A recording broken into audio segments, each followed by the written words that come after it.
Welcome to the Headley Highlight Show's Uplifting Corner.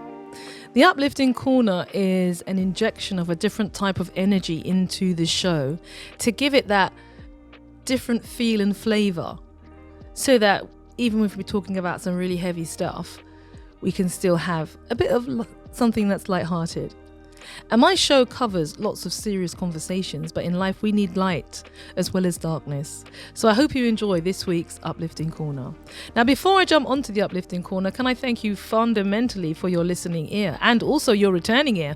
And if you're catching it on the replay, I hope I am the joyful accompaniment to your household chores. Don't forget to make a donation. I am very partial to 3 Wings and Chips and a Miranda, or you can buy me a bit of Bitcoin.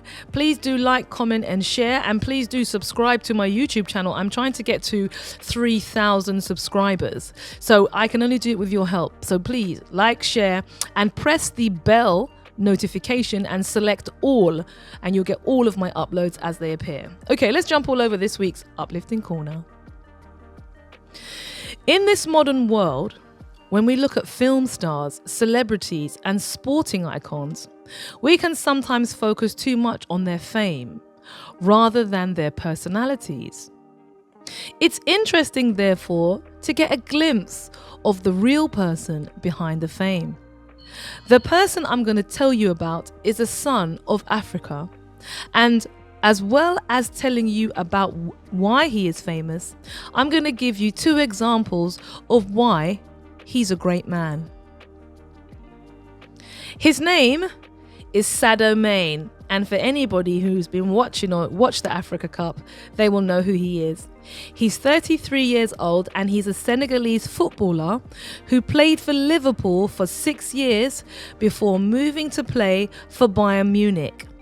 He is regarded as one of the best wingers in the game and is now playing in Saudi Arabia. Here's an example of what type of man he is. In January this year, Sadio was playing for Senegal in the final of the Africa Cup of Nations against Morocco. With normal time nearly up, the score was 1-1 when Morocco was awarded a very dubious penalty, and we spoke about this a few weeks ago. There was total dismay amongst the Senegalese players, managers, coaches and fans as their dream of winning the cup seemed about to be dashed by a dubious refereeing decision, and Morocco, it's important to note, was the host nation. The Senegal manager decided his team would not finish the match and called his players to return to the dressing room.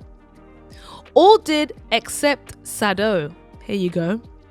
He realized that if they did not play on, the cup would be awarded to Morocco by default anyway, and Senegal would be fined or disqualified from future competitions.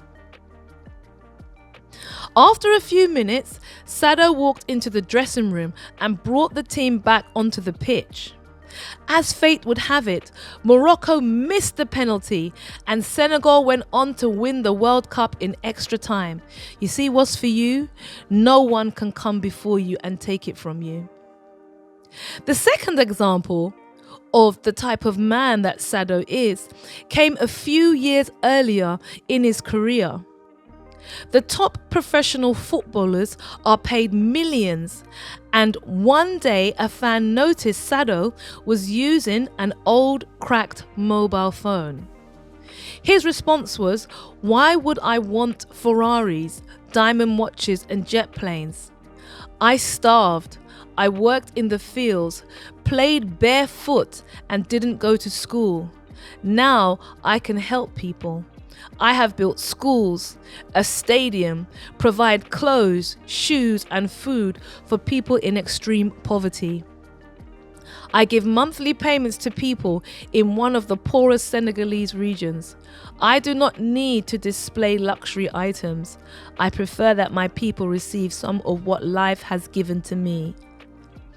And you know, when I'm reading that story, I think about the type of individual that Sadio Mane is and the kind of character it takes in the face of all of those things that must be around you. You know, people are putting their arms around you, saying, oh, come here, come there, showering you with gifts, showering you with accolades because they admire your skills or they want to be in proximity to you because of your personal greatness. And he has the fortitude of mind to not be interested in the gallery in a particular way. Celebrity and so much about that, you know, it's about the gallery, the view, the adoring fans, bread and circuses. But he's saying, okay, you know what? Look at my skill set. I've been fortunate. You know, the universe has shined on me and given me this. And the best way for me to be the best version of who I can be is to share it. That's such a beautiful sentiment. And I think about the number of people who I've come across in my life who are very much like that. They are people who sometimes they might want to share their knowledge with you because when I'm just thinking back into my working days, you know, I got an opportunity to work with someone very high up when I started my career in banking. I went in and I was bold and brash and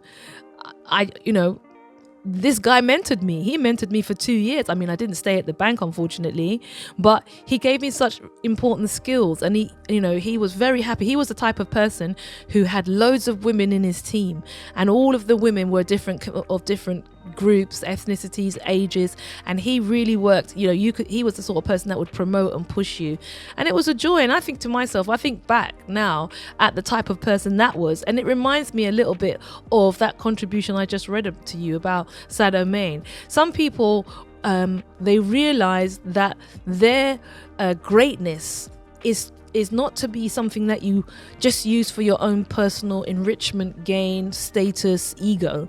The greatness comes into a greater space when you then share what you've got, be it knowledge, experience, money, opportunities, kindness.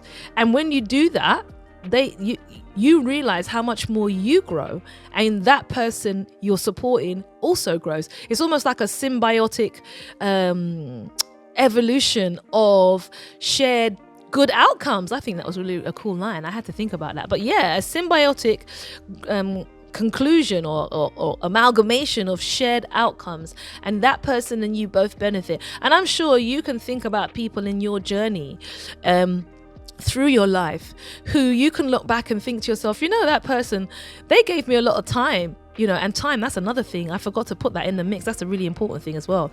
They gave me a lot of time, and that time I was able to, share, learn, appreciate, develop, and generally just grow. So I think that's kind of what Sadio Mane's story is saying to me, that, you know, back in the day when I was doing my show, I used to say I'm soil and things grow in soil. I think Sadio Mane is also creating lots of spaces for soil, and things can grow in that space. Can you imagine how many of his community look up to him and want to be like him and know that he gave them a chance for, you know, a positive start in their life? That's lovely. I just love those kind of stories.